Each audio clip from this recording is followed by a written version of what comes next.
임당한 어린 양 호산나 호산나 예수 다시 사셨네.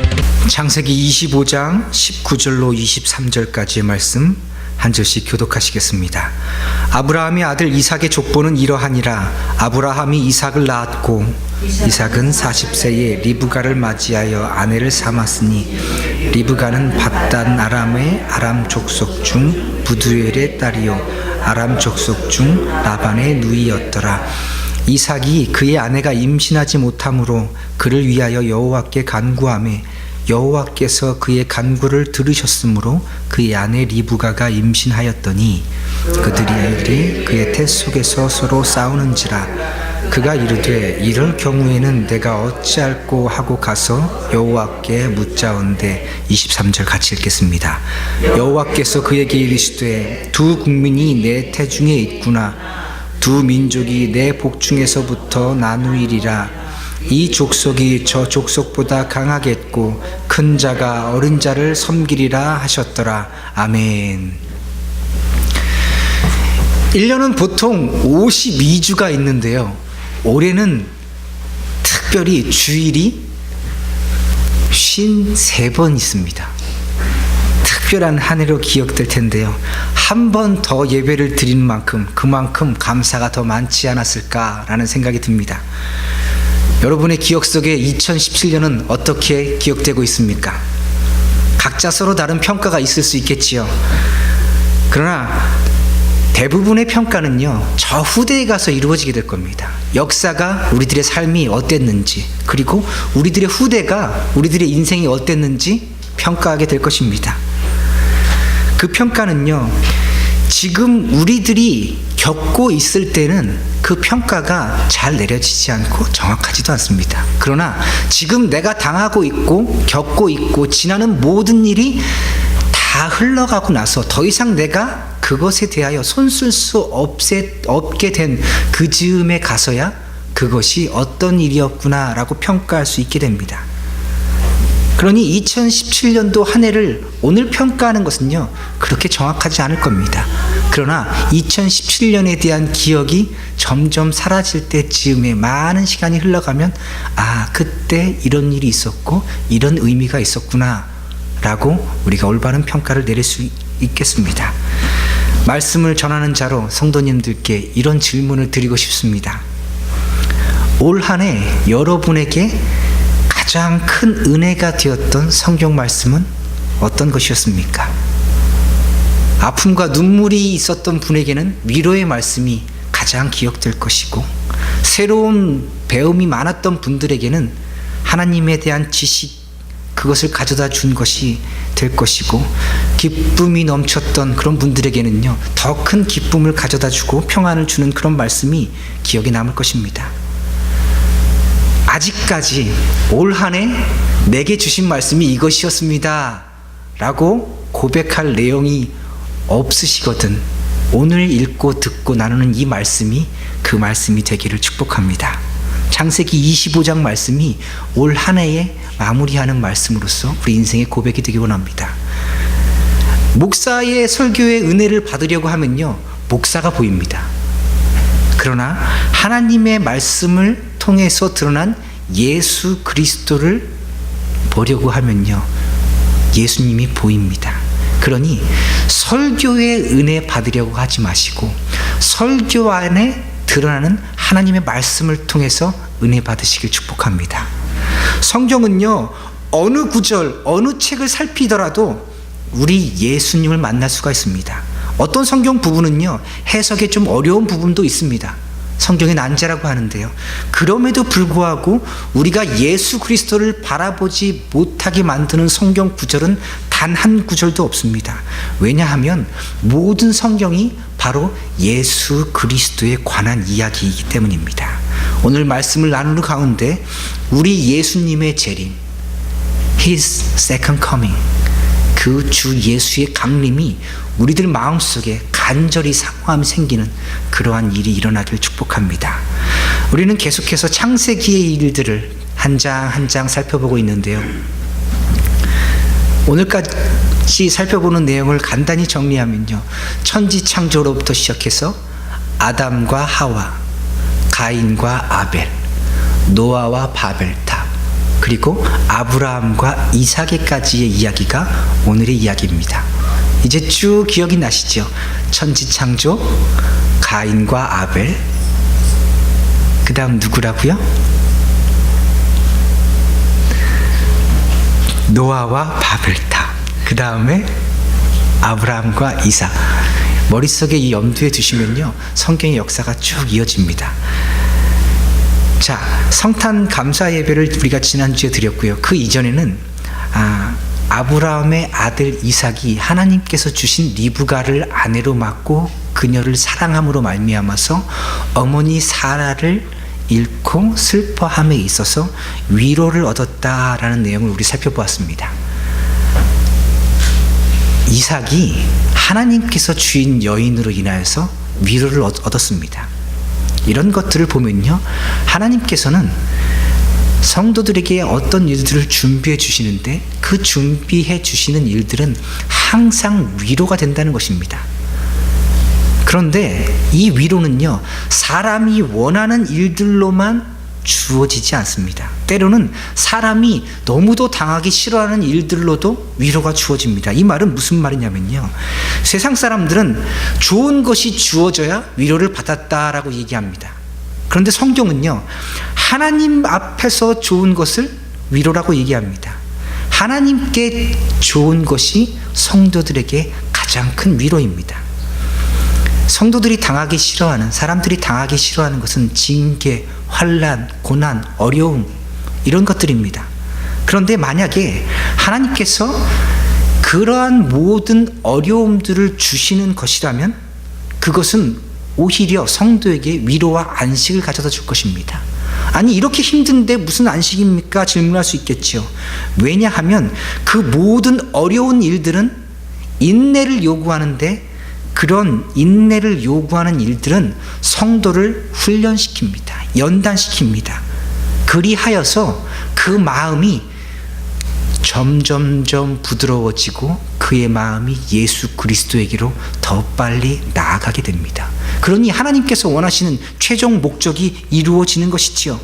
그 고난의 길 끝에서 우리 주님을 만나게 될 것이기 때문에 사람이 싫어하는 일도, 그 환난도 하나님의 뜻대로 성도들에게 위로가 될 줄 믿습니다. 한 시대에 한 교회를 한 믿음으로 섬기도록 허락해 주신 저를 포함한 하나님의 성도들, 저희 모두는요, 우리가 서로 어떤 것을 받든지 결국 하나님의 위로를 얻게 될 것입니다. 결국 우리는요, 서로에게 위로의 도구로밖에 사용될 수밖에 없는 존재들입니다. 이렇게 보면요, 제일 싫은 사람이 가정에서부터 나타납니다. 한번 그 어그려진 마음이요, 절대로 용서가 안 되는데 남들은 용서하겠는데 가족은 오히려 더 용서를 못해요. 말은 안 하지만. 그래서 성경은요, 원수가 가정 안에 있게 된다고요. 저 멀리에 있는 사람은요, 우리들의 원수가 되지 않아요. 교회 안에 있는 사람이, 내 이웃이, 나와 가장 가까이 관계를 맺고 살아가는 사람이 우리들의 원수가 됩니다. 그런데 하나님께서 우리들에게 가장 가까이 있어서 우리에게 원수가 되는 이 사람들을 통하여서 우리에게 위로를 주신다는 겁니다.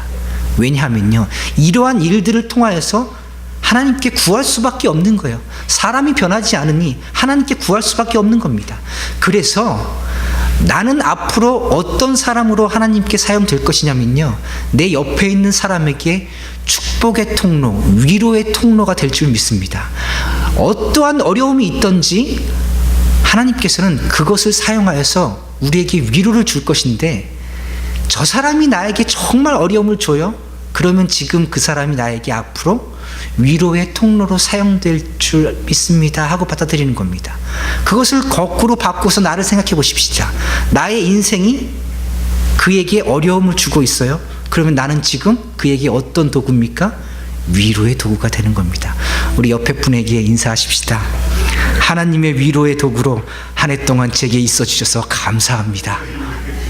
하나님의 위로의 도구로 한 해 동안 제 옆에 있어 주셔서 참 고맙습니다.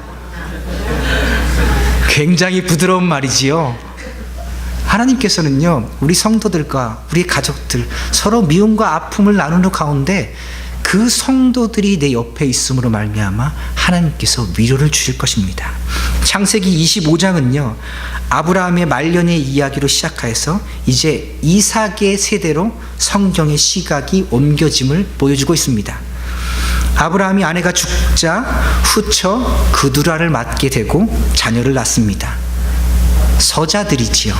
그런데 나이가 많아서 아브라함이 서자들에게 다 재산을 미리 나누어 줍니다. 그리고 사라 생전에 그 나누어진 재산을 가지고 아들 이삭을 떠나라고 합니다. 그리고 나서 하나님의 약속을 따라서 자기의 모든 소유를 이삭에게 주었다라고 기록하고 있습니다. 그 험난했던 인생을 향년 175년을 누리고 이제 마감하게 됩니다. 이삭과 이스마엘은 아버지를 어머니가 묻혔던 그 막벨라 굴에 함께 장사하게 됩니다.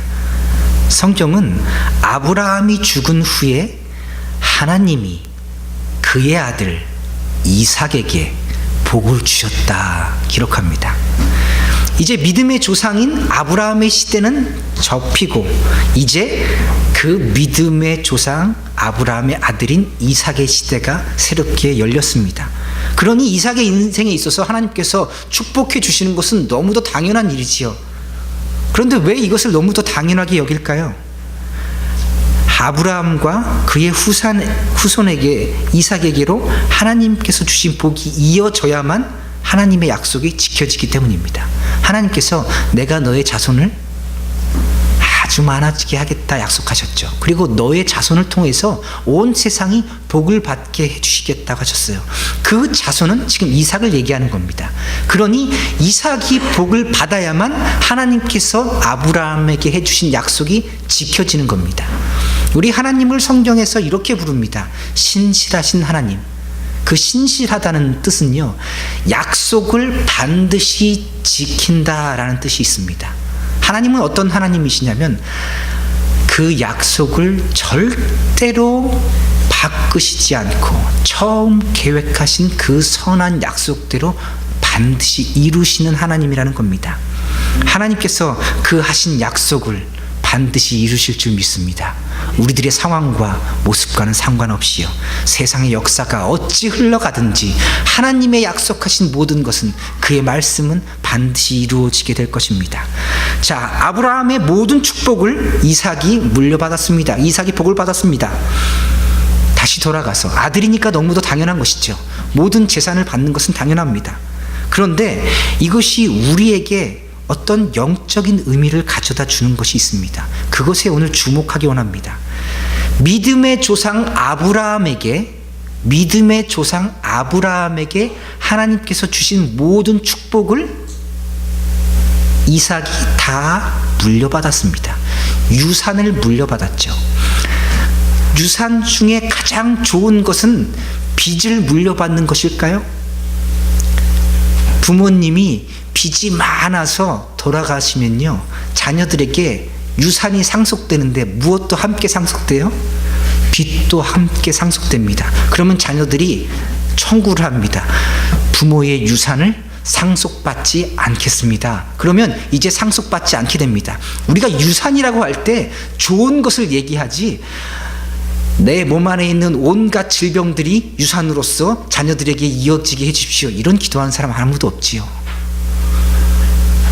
내가 가진 모든 빚들을 내 대에는 좀 편하게 있다가 우리 자녀들이 힘들게 다 갚아주게 해주십시오, 이런 기도하는 사람 없습니다. 내가 가진 가장 좋은 것을 유산으로 물려주기 원합니다. 자, 그렇다면 아브라함의 인생에 있어서 그가 가진 가장 소중하고 가장 큰 축복은 무엇일까요? 우리 성경 한번 찾아보겠습니다. 창세기 15장 1절 말씀입니다. 창세기 15장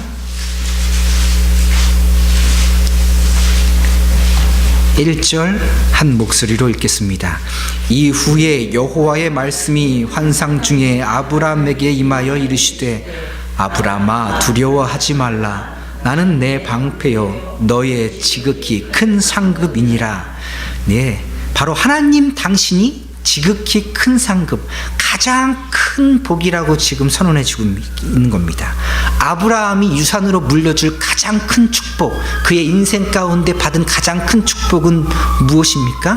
하나님 당신입니다. 하나님을 그의 인생에 있어서 가장 큰 복으로 받은 거예요. 자, 하나님 자신을 아브라함에게 가장 큰 축복으로 주셨으니 지금 아브라함의 가장 큰 축복이 이삭에게 건너가야 될 그 유산은 무엇입니까? 바로 하나님입니다. 이것은 이후로 영원히 그가 하나님과 함께 온 세상을 다스릴 것이라는 의미입니다. 지금 이 축복이 이삭에게 넘어가고 있는 것입니다. 저 먼 나라에서 우리와 별로 상관없는 것과 같은 이삭이 이 유업을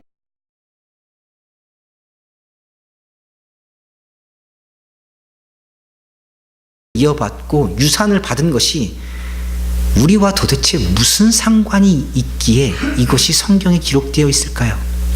하나님께서는 이 말씀을 우리에게 허락해 주시면서 우리가 무엇을 유업으로 받고 유산으로 받았는지를 깨닫기를 원하시는 것이었습니다. 우리 성경 한 구절 더 찾아보겠습니다. 누가복음입니다. 누가복음 19장 8절 9절입니다. 신약성경 누가복음 19장 8절 9절 같이 읽겠습니다. 삭개오가 서서 주께 여짜오되 주여 보시옵소서 내 소유의 절반을 가난한 자들에게 주겠사오며 만일 누구의 것을 속여 빼앗은 일이 있으면 내 갑절이나 갚겠나이다. 예수께서 이르시되 오늘 구원이 이 집에 이르렀으니 이 사람도 아브라함의 자손이미로다. 아멘. 삭개오의 집에 구원이 이르렀다고 말씀하시면서 예수님이 이렇게 선언하시지요. 이 사람도 누구의 자손이라고요? 아브라함의 자손이라고요. 하나님의 가장 큰 복을 받은 사람은 하나님을 복으로 받은 사람입니다. 그 자손에게 하나님을 유산으로 물려주는 것, 그것을 지금 아브라함의 자손이 되었다라고 선포하고 있는 겁니다. 주 예수를 믿으라. 그리하면 너와 내 집이 구원을 얻으리라. 우리 다 예수님 믿는 성도인 줄 믿습니다. 예수를 믿는 사람들을 성도라고 얘기하는데요. 주 예수를 믿으라. 그리하면 너와 내 집이 구원을 얻으리라. 지금 삭개오가 예수님을 만나고 오늘 구원이 이 집에 이르렀다라고 선포해 주시면서 이 사람도 아브라함의 자손이다. 아브라함의 자손이 아니었어요. 구원이 없는 사람이었습니다. 그런데 그가 구원받은 것과 아브라함의 자손이 된 것을 똑같이 선언해 주고 계십니다. 다시 얘기하면 이제 영적 아브라함의 자손이 되어서 그도 하나님을 선물 받았다는 겁니다.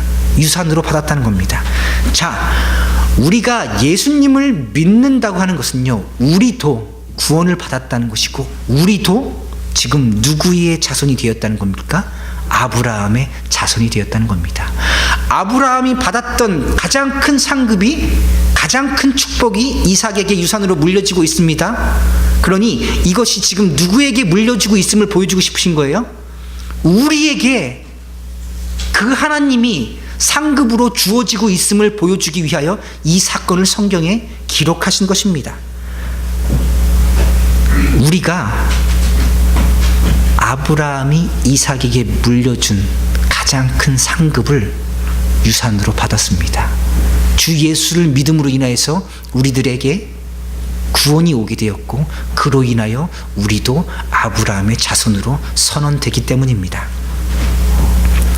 그런데 이삭에게 왜 하나님께서 복을 주셨을까? 이유는 아주 간단합니다. 아브라함의 아들이기 때문입니다. 하나님께서 아브라함의 자손들에게 복을 주시마 약속하셨기 때문입니다. 아브라함의 자손들을 통해서 당신 자신을 최고로 복을 주시는데 그 복이 바로 예수 그리스도입니다. 아브라함의 자손을 통해서 오게 되는 예수 그리스도를 아브라함의 자손들이 유산으로, 유업으로, 가장 큰 복으로 선물로 받게 되는 겁니다. 그러니 우리가 예수 그리스도를 믿는 것은 아브라함이 받은 그 축복을 우리도 함께 받는 것이고, 우리들도 예수 그리스도와 한 혈통이 되는 것입니다. 우리는 예수 그리스도를 믿는 믿음을 상속받은 상속자인 줄 믿습니다. 우린 하늘의 복을 이미 상속받은 사람들입니다. 이삭이 아브라함에게 모든 소유를 받고 하나님께서 주신 모든 복을 받은 것은 바로 지금 우리가 누리고 또 우리 자녀들이 함께 누리게 될 복을 보여주는 증거들입니다. 이러한 증거들이 성경에 계속 드러날 때 우리들의 마음이 얼마나 감사하고 감격적인지 모르겠습니다.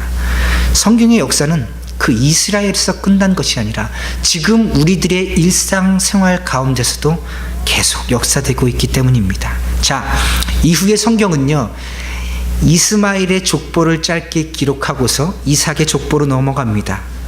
이삭이 40세에 리브가를 아내로 맞이하였습니다. 그런데 결혼하고 살았는데 아이가 없었어요. 그래서 하나님께 이삭이 간구하였지요.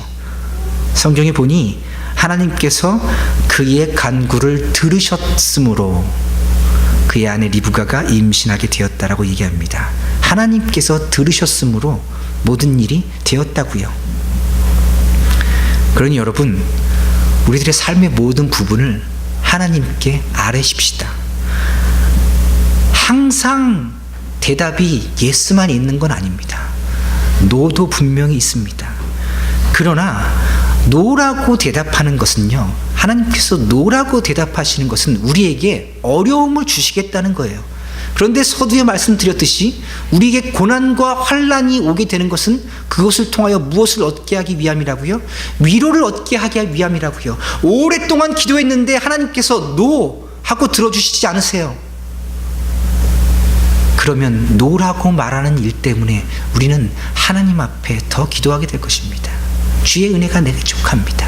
하나님께서 내게 노라고 대답하셨으므로 내가 하나님의 주권을 인정합니다. 하나님께서 내게 노라고 말씀하신 이것으로 인하여서 오히려 나는 예수 그리스도를 통하여 위로를 얻게 됩니다. 하나님께서 들으시면요, 그걸로 된 것입니다. 그 응답이 예스이건 노이건 아니면 기다리라고 하는 것이건 하나님께서는 항상 우리에게 응답을 주십니다. 자, 리브가가 임신을 했습니다. 그런데 태동이 대단합니다. 너무 괴로웠나 봐요. 성경은 그 태 속에서 아들들이 서로 싸웠다라고 기록하고 있습니다.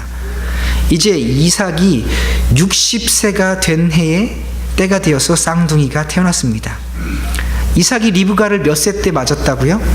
40세에 맞고 60세의 아들을 낳았으니 무려 20년 동안 기다리던 자녀였습니다. 먼저 나온 아들은 몸이 붉고 털이 많아서 이름을 에서라고 지었고, 그 다음 태어난 아이는 형의 발 뒤꿈치를 잡고 나와서 이름을 야곱이라고 지었습니다.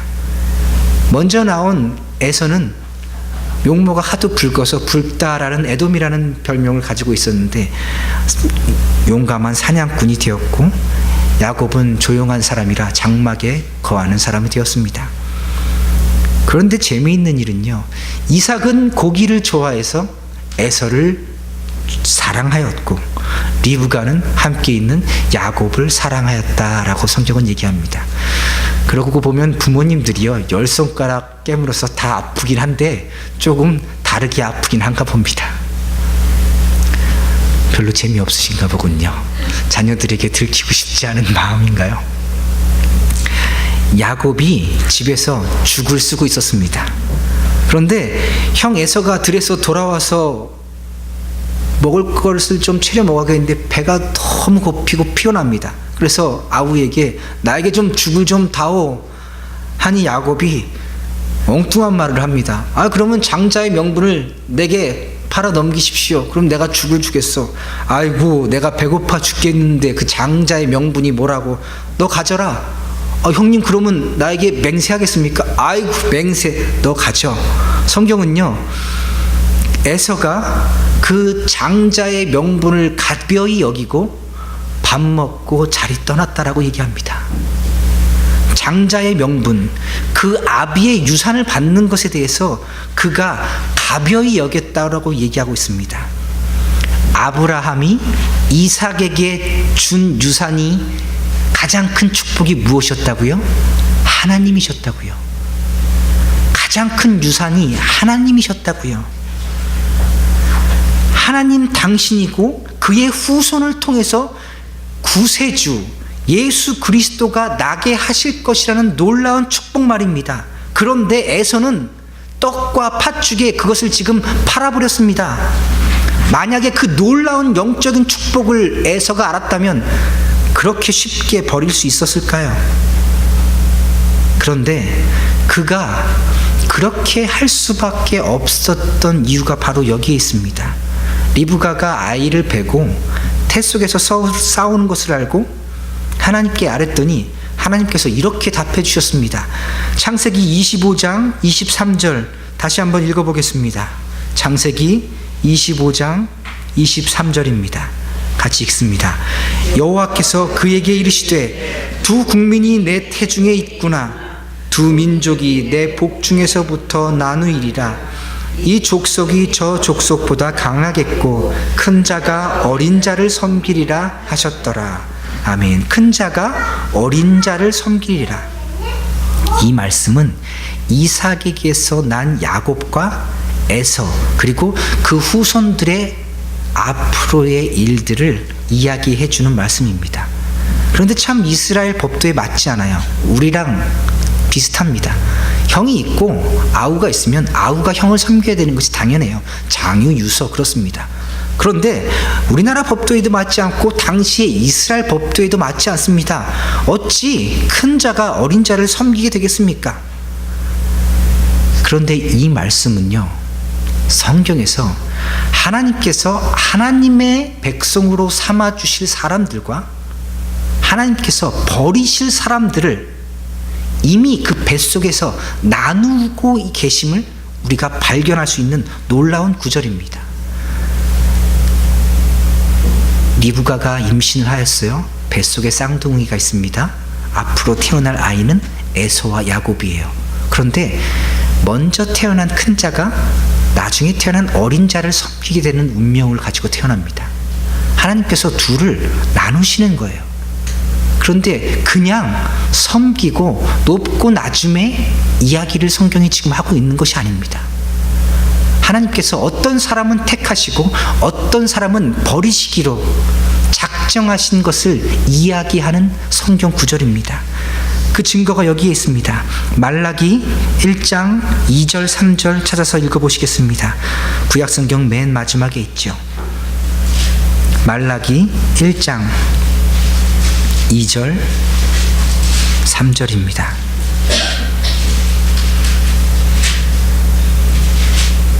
같이 읽겠습니다. 여호와께서 이르시되 내가 너희를 사랑하였노라 하나 너희는 이르기를 주께서 어떻게 우리를 사랑하셨나이까 하는도다. 나 여호와가 말하노라.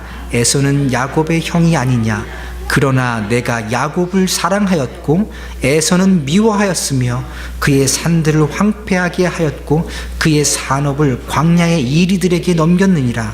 아멘. 야곱은 사랑하시고 에서는 미워하셨기 때문에 이런 일이 벌어졌다고요.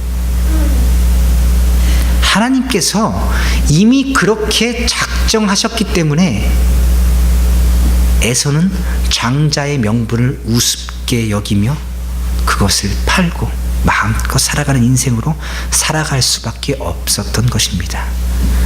그가 아브라함에게서 이삭으로 내려오게 되는 그 장자의 명분, 그 놀라운 영적인 축복, 예수 그리스도를 갖게 되는 놀라운 축복을, 하나님을 복으로 받는 놀라운 축복을 알았다면 그러지 못했을 것이지요. 굶어 죽어가면서도 절대로 그것을 팔지 않았을 것입니다. 그러나 하나님께서는 그 태중에 있는 에서를 이미 미워하셨기에 그에게 그 놀라운 지식을 허락하여 주시지 않기로 작정하셨습니다. 그래서 그는 아무런 지식을 가지지 못하게 되었습니다. 그 장자의 명분이 얼마나 중요한지를 끝까지 모르게 된 것입니다. 그러나 하나님께서는 야곱을 사랑하셨기에 그 놀라운 축복을 그에게로 넘겨주신 겁니다. 그래서 우리 예수님의 족보는 아브라함, 이삭, 에서로 흘러가지 않고 아브라함, 이삭, 야곱 그렇게 흘러가게 되는 것입니다. 이미 태어나기도 전에 그들의 인생이 하나님께 복을 받을 인생인지 그렇지 못할 인생인지 미리 정하여 놓으신 것이 하나님의 뜻입니다. 사랑할 자를 미리 정하시고 미워할 자를 하나님께서 미리 정하셨다고요. 이것을 우리는 이중 예정이라고 합니다. 선택과 유기라고 하는데 하나님께서 택할 자를 미리 정하시고 창세 전에, 아직 나기 전에, 뱃속에서 태어나기도 전에, 미워할 자도 창세 전에 뱃속에 있을 때 아직 태어나기도 전에 미리 정하셨다는 겁니다. 구원을 받아서 아브라함의 자손으로 선언될 백성들이 정해져 있고 버림을 받아서 그 택한 자의 수에 들어가지 못할 사람들이 미리 정하여져 있다는 것입니다. 그래서 우리들의 인생은 그렇게 정해진 대로 흘러갈 수밖에 없습니다. 야곱은 장자의 명분을 사서 복을 받게 되고 에서는 장자의 명분을 팔아버려서 복을 받지 못하게 되는 것처럼요. 이것이 하나님께서 인생들을 다루시는 방법입니다. 그런데 누가 하나님께 사랑을 받은 자고 누가 하나님께 미움을 받은 자일까요? 우리는요, 우리 스스로에 대해서는 깨달을 수 있으나 다른 사람에 대해서는 깨달을 수 없습니다. 다만 그가 보이는 행위의 열매들, 믿음의 열매들을 보고 미루어 짐작할 수 있는 것뿐입니다. 만약 그가 마음으로 믿고 입으로 시인하고 있다면 그는 분명히 하나님의 백성의 수에 들어간 사람인 것으로 우리는 여깁니다. 만약 지금 내가 여기서, 지금 우리가 여기서 예수님을 마음으로 믿고 입으로 구주로 시인한다면 우리는 이미 하나님께 사랑받은, 이미 우리가 태어나기 전에 우리가 우리 어머니의 뱃속에 있을 때 하나님께서 우리를 사랑하신 증거를 가진 자들입니다. 창세 전에 하나님께서 우리를 사랑하시기로 작정하셨기 때문에 우리들 마음속에 예수를 그리스도라고 시인할 수 있게 만드는 것입니다. 그런데 도대체 왜 나냐고요? 왜 하나님이 나를 사랑하셔서 나를 하나님의 백성 삼아주시고 이 아브라함에게 받은 유업을 유산으로 받게 해주시냐고요? 증거가 있어야 될 거 아니에요. 내 마음속에 좋은 것이니까 그렇지 않고요. 하나님의 말씀이 분명히 선언하고 있기 때문에 우리는 확신할 수 있습니다. 로마서 9장 25절 찾아서 읽어보겠습니다.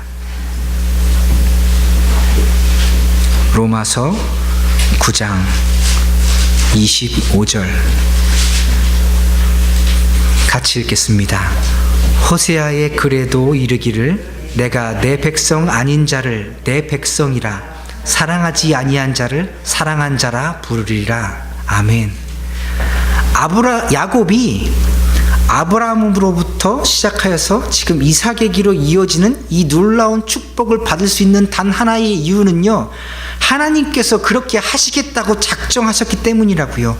우리도 마찬가지입니다. 반대로 에서가 그 축복을 그렇게 가벼이 여기고 버릴 수밖에 없었던 이유는 하나님께서 또한 그렇게 하시기로 작정하셨기 때문입니다. 하나님께서 미워하시는 자는요, 그의 마음이 끝까지 완악하여져서 끝까지 예수님의 소식을 듣고도 받지 않게 됩니다. 그 증거 또한 성경에서 찾을 수 있습니다. 출애굽기 11장 10절입니다. 하나님께서 어떤 자들을 미워하고 버리셨는지 출애굽기 11장 10절 말씀 같이 읽습니다. 모세가 아론이 이 모든 기적을 바로 앞에서 행하였으나 여호와께서 바로의 마음을 완악하게 하셨으므로 그가 이스라엘 자손을 그 나라에서 보내지 아니하였더라. 출애굽기 7장 이후에 바로의 마음에 관해서 가장 많이 나오는 구절이 여호와께서 바로의 마음을 완악하게 하셨으므로, 이전 버전으로는요 여호와께서 바로의 마음을 강팍하게 하셨으므로, 마음이 단단해지고 점점 더 악해져서 그 모든 기적과 이사를 보고도 하나님의 백성들을 그가 끝까지 보내지 않았던 것입니다. 누가 하셨다고요? 하나님께서 그의 마음을 강팍하게 만드셨다고요. 심지어 그 바로가 마음이 더 악해져서 애굽의 저주가 이르게 되는데, 그 파라오의 그 왕국에 있는 장자가 죽었을 뿐만 아니라 애굽에 있는 모든 사람들, 첫 번째 아들이 다 죽게 되는 역사들을 그들이 보게 됩니다. 그런데도 그들의 마음이 완악하여지지요. 무서워서 이제 가라 했다가 마음에 더 악해져서 어떻게 합니까? 떠난 그 백성들에게 온 군대를 보내서 죽이려고 합니다. 그들을 따랐던 모든 군대는 어떻게 되었습니까? 다 물에 빠져 죽게 되었습니다. 하나님께서 그의 마음을 그렇게 강팍하게 만드셔서 도무지 회개할 수 있는 기회를 얻지 못하게 하여서 그렇게 끝까지 마음을 돌이키지 못하다가 그렇게 스스로의 죄 때문에 하나님께서 죽게 만드신 겁니다. 왜요? 하나님께서 이미 그렇게 정하셨기 때문입니다. 하나님께서 이미 그들을 악하게 만드셨기 때문입니다. 점점 더 그의 마음을 강팍하게 만드셨기 때문입니다. 하나님께서 택하신 자들은 점점 더 마음이 부드러워져서 나로서는 아무것도 할 수 없습니다 하나님께 고백하게 되지만, 하나님께서 유기하기로 버리시기로 작정하는 자들은 모든 인생의 어려움을 통해서 하나님을 깨닫지 못하고 하나님이 어디 있느냐 하늘에 대고 손가락질을 하게 될 것입니다. 그리고 그렇게 어둡게 인생을 마감하게 될 것입니다. 다시요, 하나님께서 택하기로 작정한 그런 사람들은요, 인생에 있는 모든 어려움과 환난과 징계를 통해서 하나님을 깨닫게 되고 그로 인하여서 오히려 회개하게 되고 영원히 밝은 인생을 새롭게 살게 될 것입니다. 로마서 9장 18절, 오늘의 이런 모든 역사들을 이렇게 해석해 줍니다. 우리 찾아서 읽어보겠습니다. 로마서 9장 18절 말씀입니다.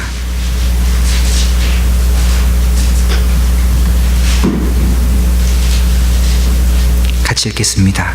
그런즉 하나님께서 하고자 하시는 자를 긍휼히 여기시고 하고자 하시는 자를 완악하게 하시느니라. 아멘. 택하셔서 불쌍히 여겨주시는 분도 하나님이시고 버리셔서 완악하게 하시는 이도 하나님이십니다. 에서를 미워하시고 야곱을 사랑하시는 그분이 우리 하나님이십니다. 그런데 질문이 또 생깁니다. 하나님께서 우리를 그렇게 사랑하셔서 우리들 마음에 예수님을 그리스도라고 영접하고 고백하게 하시면 하나님께서 하고자 하셔서 우리를 긍휼히 여기시고 불쌍히 여기시고 우리를 사랑해 주신다고 이렇게 말씀하시는데 우리 삶은 왜 이렇게 힘드냔 말이지요. 나와 우리 가족은 왜 이렇게 어렵냔 말이지요. 우리 마음속에 서로의 미움은 왜 이렇게 점점 더 커져가냔 말이지요. 하나님께서는 이것들을, 일어나는 모든 어려움들을 징계라고 이야기합니다. 하나님께서 우리에게 벌을 주고 계신 거라고요. 그런데 그 벌에 대한 목적이 있습니다. 그 벌을 통해서 더 하나님의 사람으로 만드시려고요. 그런데 또 그러한 이유가 여기 있습니다. 하나님께서 왜 이렇게 우리를 징계하시나? 이 징계가 우리에게 어떤 증거가 되기 때문입니다. 하나님께서 우리의 인생을 예수 믿는 우리의 인생을, 정말 예수 믿으려고 최선을 다해서 사는 우리들의 인생을 이렇게 어렵게 만드시고 이렇게 마음이 무너지게 만들고 아무런 희망도 없는 것처럼 우리를 만드신 이유가 분명히 있다니까요. 요한계시록 3장 19절 말씀 찾아보겠습니다. 요한계시록 3장 19절입니다.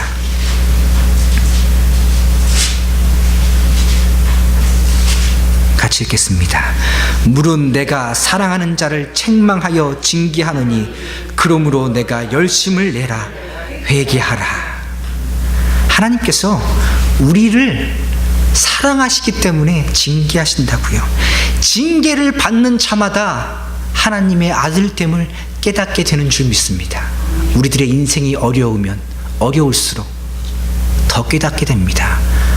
내가 하나님의 아들이어서, 내가 하나님의 딸이어서 하나님께서 나의 인생을 이렇게 어렵게 하시는군요. 만약 우리가 하나님의 자녀들이 아니라면요, 우리 이런 어려움 겪지 않을 겁니다. 우리가 정말 예수 그리스도 때문에 나의 남은 인생을 살겠다고 다짐하지 않았으면요, 우리들의 인생이 이렇게 마음 아프진 않았을 겁니다. 그런데 하나님께서 우리를 사랑하시기 때문에 우리에게 이런 고난을 주시고, 우리 몸에 이런 병을 주시고, 우리 가족에게 이런 어려움들을 주시고, 여러 환난과 징계를 주시는 겁니다.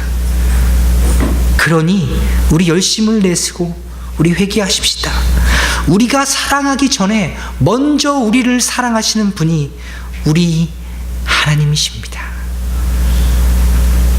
하나님께서는요, 우리들의 인생을 그냥 이렇게 끝내시지 않을 겁니다. 이러한 징계 가운데서 힘들다가 아무것도 드릴 것이 없는 그런 인생으로 마무리되게 하시지 않을 것입니다. 다윗은 이렇게 하나님을 찬송하였습니다. 역대상 29장 14절 말씀입니다. 구약성경 역대상 29장 14절 말씀입니다.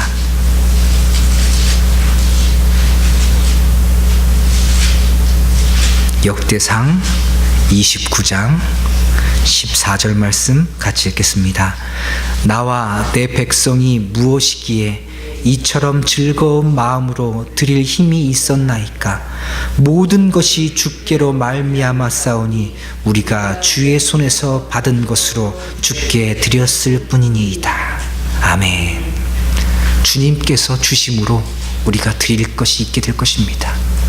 결국 우리들의 인생도 하나님께 드릴 것이 있게 될 것입니다. 우리들의 삶의 모습이 어떠하든지 하나님께서는 우리를 변화시켜셔서 끝까지 견디게 하셔서 하나님께 드릴 것이 있는 그런 인생으로 우리를 만들어 주실 줄 믿습니다. 말씀을 맺습니다. 2017년도 한 해 우리 하나님께 무엇을 드렸습니까? 혹시 내가 받은 것만을 계수하면서 올 한 해를 평가하고 있지는 않은지요? 하나님께서는 우리가 알지 못하는 크고 비밀한 일들을 계속해서 말씀을 통하여서 우리에게 보여주고 계십니다. 사랑하는 성도 여러분, 우리 주님 곧 다시 오실 것입니다. 생전에, 우리들이 살아생전에 우리 주님이 다시 오시지 않는다면 우리는 먼저 하늘에 가서 그분을 만나게 될 것입니다. 아직 우리가 나기도 전에 우리를 사랑하신 그분이 지금 우리를 기다려주고 계십니다. 그가 우리를 버리지 않으시고 택하셨으며 아브라함의 자손이라고 선언해 주셨습니다. 그 큰 유업을 우리도 받도록 축복해 주셨습니다. 그리고 이렇게 말씀하셨습니다. 곧 다시 오겠노라고요. 우리 주님 곧 다시 오실 것입니다. 2017년 12월의 마지막 주일, 마지막 날을 보내면서 우리 주님 더 많이 생각하시기를 바랍니다. 그리고 또 2018년 새해 한 해를 기대하면서 주님을 더 많이 생각하시기 바랍니다. 믿음의 선진들은 한결같이 이렇게 고백하였습니다. 주 예수여 오시옵소서. 주 예수여 오시옵소서. 우리 주님 다시 오실 길을 예비하면서 살아가시는 주의 백성들 되시기를 주님의 이름으로 축복합니다. 같이 기도하시겠습니다.